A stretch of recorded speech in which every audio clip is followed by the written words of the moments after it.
Bonjour à tous, c'est Aurélien. De nouveau, nous allons parler énéagramme. Nous allons regarder la mauvaise utilisation possible, les dangers entre guillemets que représente l'énéagramme, ce système. Voilà. Un système qui peut de beaucoup nous aider, en tout cas je le présente comme ça, bien sûr, et je ne suis pas le seul. C'est vrai que l'énéagramme n'est pas vraiment une grille de la personnalité, hein, c'est un système très ouvert. Néanmoins, la première étape fondamentale consiste à découvrir notre structure, notre personnalité, notre flux, peu importe comment vous souhaitez appeler ça. Parce qu'en réalité, nous n'avons, on va dire, qu'une structure. Bien sûr, à niveau, on va dire, évolutif, on va avoir tendance à prendre les qualités de tous les flux. Voilà, on peut le voir comme ça, c'est vrai. Néanmoins, avant tout, l'énéagramme est une invitation à aller regarder nos zones d'ombre. Nos zones d'ombre, c'est-à-dire des émotions plus ou moins gérées de notre passé, on va dire une manière de fonctionner aussi, plus ou moins subconsciente. C'est aussi une manière d'aller observer des croyances, parfois inconscientes aussi, des croyances que l'on croit positives alors qu'elles sont très limitantes au final. Et donc, c'est un peu tout ça l'énéagramme, c'est très vaste. Et peu importe de la manière dont on le regarde, qu'on le regarde d'une manière un peu moderne ou plus, on va dire, ancestrale, un peu comme je le présente.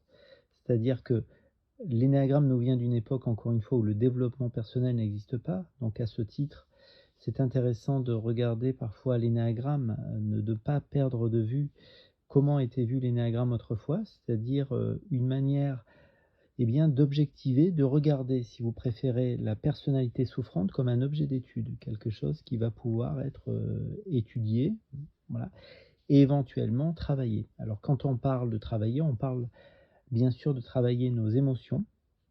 Les émotions, c'est quelque chose qui est ressenti au niveau du corps, c'est-à-dire sous les épaules bien souvent, sous forme de serrements, de nœuds dans la gorge, la boule dans le ventre.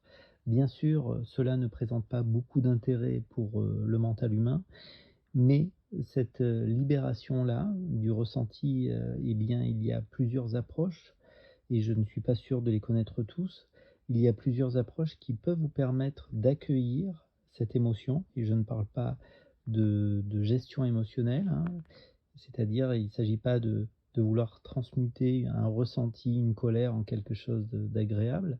C'est vraiment laisser vivre ces émotions et à ce prix-là, effectivement, lorsqu'on s'autorise à quelque part et c'est sans danger à accueillir l'émotion, la sensation. Alors parfois il y a des choses qui vraiment se libèrent.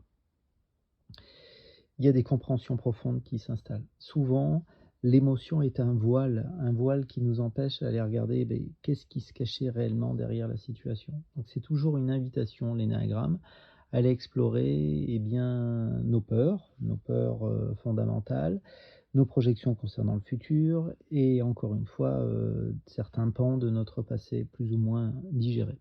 Bon, j'arrête là cette intro et on va donc se recentrer encore une fois sur, des on va dire la mauvaise utilisation très classique de, l'énéagramme. Regardez juste si ça résonne, encore une fois, j'essaye pas de vous convaincre, de vous emmener dans un raisonnement. Regardez juste si, ouais, si c'est OK pour vous. La première chose qui me vient, c'est que alors que vous êtes en train de découvrir l'énéagramme, c'est-à-dire que vous êtes en train d'essayer de trouver avec certitude quelle est cette structure et cette seule et unique structure, encore une fois, c'est simple pour certains, ça va prendre presque quelques heures pour certains. Une évidence va s'installer. Pour d'autres, ça va prendre quelques semaines, quelques mois. Pour d'autres, c'est des années de travail. Mais c'est un travail, c'est déjà un travail d'investigation que se découvrir. C'est déjà le début du travail. Donc, alors que vous êtes en train de découvrir ce système, une personne arrive dans votre vie et vous dit: «Écoute, mais non, mais tu n'es pas 4, mais bien sûr que non. Moi, je te le dis, tu es 2, mais tu ne peux pas être 9. Tu sais bien, tu vois bien que tu es 7, c'est une évidence», et cetera, et cetera. Il y a rien de plus pénible, voilà. Et le premier danger, voilà, c'est que vous risquiez de croire cette personne, surtout si elle est, comme on dit, bourrée de bonnes intentions. Voilà, parce que parfois, on croit bien faire que de donner des pistes aux autres en disant: «Écoute, regarde bien, tu vois bien que tu es 3». Et ça, si vous voulez, c'est très contre-productif. Déjà, on pourrait dire, si on voit l'énéagramme comme un outil thérapeutique, c'est, presque, pas éthique de faire ça parce que c'est encore une fois, c'est à chacun d'entre nous de découvrir notre structure. Donc le premier danger, voilà, c'est une personne qui arrive et croyez-moi, c'est fréquent qu'une personne arrive et vous dise et vous aiguille, voilà. Et donc, si vous croyez cette personne, eh bien, elle est en mesure de vous mettre sur de fausses pistes. Donc vous commencez ensuite à voir l'énéagramme sous un angle qui n'est pas le vôtre. Non, ça, c'est le premier danger qu'on peut mettre. Le deuxième danger, donc c'est que vous croyez cette personne, voilà. Le troisième, c'est que vous découvriez une structure et vous vous persuadez que c'est la vôtre alors que ça ne l'est pas. Le quatrième danger ou la mauvaise utilisation, si vous préférez, qui me vient à l'esprit, c'est de regarder l'énéagramme comme on va dire un outil de développement, personnel, de dire: «Ben, voilà, moi je vais prendre les 9 qualités, hein, voilà, des 9 personnalités, les 9 vertus aussi et puis, je vais faire ma petite sauce comme ça, développement personnel». Bon, ça c'est pas possible. Vous pouvez, toujours travailler des croyances, positives, avec l'auto-hypnose ou autre, mais voilà, l'énéagramme, ça marche pas comme ça. Encore une mauvaise utilisation qui me vient à l'esprit, c'est par exemple, vous découvrez le système et vous dites: «Mais ça a l'air vachement sympa d'être 7, hein. Tu vu, c'est joyeux, l'ambiance est sympa. Moi, je vais faire du 7. Tiens, je vais devenir 7». Bon, malheureusement, on le disait tout à l'heure au début de la vidéo, ça ne marche pas comme ça, encore une fois.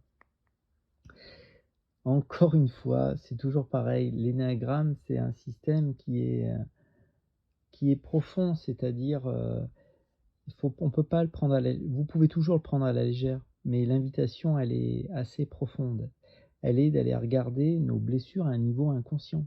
Donc, voilà, l'invitation, c'est encore une fois, de découvrir ces structures. Alors, une autre, mauvaise utilisation, c'est de faire le tour de toutes les structures et de se dire: «Écoute, alors moi j'ai bien vu, je ne m'entends pas avec les 7 ni avec les 8 parce que je suis 4, tu vois? Et comme je suis 4 et que moi j'ai une profondeur émotionnelle et toi là-bas en tant que 7, eh bien, tu tiens, tes peurs en respect et puis, tu vis pas la vie en profondeur. Tu gaspilles ton temps à vouloir aller vers tous les plaisirs. Alors ça, c'est pas bon, hein. Ça je et au même titre le 7 qui dit: «Non mais ça m'ennuie les 4. Oh là là, un jour ils pleurent, un jour ils sont heureux». Non, en fait, l'énéagramme, c'est pas destiné à nous séparer les uns les autres, mais au contraire à nous unir, c'est-à-dire, en tout cas, à comprendre l'autre. Et donc, c'est vrai que si je commence à voir clairement qu'est-ce qui fait que l'autre en face de moi me dérange, eh bien, j'ai aussi son historique qui arrive. Donc, on est déjà à un pas de la compassion, voilà. Donc, c'est toujours pareil, voilà, c'est pas destiné à nous éloigner les uns des autres, mais plutôt à mieux nous comprendre. Une mauvaise utilisation aussi et elle est très courante, ça me vient là tout de suite, c'est de commencer à s'occuper, des autres, alors que l'on n'est pas sûr de sa propre structure. C'est vraiment important de prendre les choses dans l'ordre et la première des choses, c'est de commencer à vous trouver vous-même et à travailler sur vous d'abord. Alors peut-être après, s'il vous reste du temps, si l'envie vous en dit, vous pourrez éventuellement, vous occuper des autres. Mais on revient au début de la vidéo, j'ai envie de dire 3 fois sur 4, on se trompe très régulièrement. On croit avoir découvert, la personnalité, de la personne en face, alors que si ça se trouve, on a juste découvert son sous-type. Voilà, donc on va pas parler des sous-types, mais c'est même s'il y a effectivement 9 structures et rien que 9 structures, c'est tellement subtil un humain. Il semblerait 7 milliards sur terre et vous allez avoir des différences, très très subtiles, d'une personne à une autre et pourtant elles vont avoir la même structure. Je m'explique. Si par exemple, on va prendre l'astrologie. Alors je vous le dis tout de suite, je n'y connais rien en astrologie. Mais si vous prenez par exemple un 8. Voilà, le 8 qui est dominant, fort, qui fuit sa faiblesse, qui est un peu dans le déni, hein, d'ailleurs, pour garder cette force. Si vous avez un 8 qui est poisson, voilà, le poisson, on sait, est quand même assez proche de ses émotions. Et si vous prenez un 8 qui est, on va dire bélier, hein, une tendance à foncer, et puis le 8 bélier, il est de sous-type tête à tête, et le 8 poisson est de sous-type social, mais vous avez deux personnes qui semblent très très différentes, et pourtant elles ont la même structure. Donc c'est important de ne pas jouer forcément au grand expert de l'énéagramme trop vite. Voilà, c'est encore un danger malheureusement. Dès que l'on découvre le système, tout le monde se pense le meilleur. Bon, c'est dommage. Voilà. Une mauvaise utilisation qui me vient aussi, c'est eh bien de vouloir trouver la structure, le flux, si vous voulez, de nos enfants. Souvent, on n'arrive pas à se retenir, on le fait malgré nous, et vouloir agir différemment avec nos enfants parce qu'ils ont telle ou telle structure, énéagramme, là encore, c'est une belle erreur. Peut-être qu'un enfant, hein, tout ça, si on ouvre une toute petite parenthèse, peut-être qu'un enfant, il a juste besoin d'une présence non jugeante, voilà, une écoute pure, voilà, même si c'est que 5 minutes. C'est peut-être ça qu'on appelle l'amour d'ailleurs. On n'a peut-être pas tous besoin d'être barbouillés de bisous en tant qu'enfant. Par contre, on n'a pas tous eu cette simple présence qui fait que on sent dans le regard du parent qu'on existe, et ça, j'ai envie de dire, ça aide beaucoup. Voilà, ça nous aide beaucoup humainement. Plus peut-être que de savoir que papa ou maman connaît ma structure énéagramme. Dans le prolongement de cette mauvaise utilisation, le fait d'agir différemment, eh bien en fonction d'une personne à une autre. Je veux dire, bon, écoute, moi au travail, j'ai un 2, un 6, un 1 et un 9. Alors là, j'ai vraiment, j'agis très différemment, quoi. Je m'adresse à eux différemment. Là encore, je suis pas sûr que ça soit très bénéfique de faire ça. Qu'est-ce que j'oublie? Oui, voilà. Donc, vous le voyez, c'est vraiment un moment de partage très, très spontané. Rien n'est écrit, rien n'est écrit. Ça, voilà, c'est les mauvaises utilisations, j'ai envie de dire très, très classiques. Je pense n'avoir rien oublié parmi les mauvaises utilisations. Si j'en oublie une et qu'elle vous vient à l'esprit, eh bien, vous pouvez me le mettre en commentaire, hein, de bon cœur, avec plaisir. Et vous pouvez me lâcher un petit pouce bleu, vous abonner si vous le souhaitez également. Ici s'arrête cette petite causerie du soir, j'ai envie de dire. Voilà. Prenez soin de vous, peut-être à bientôt. Au revoir.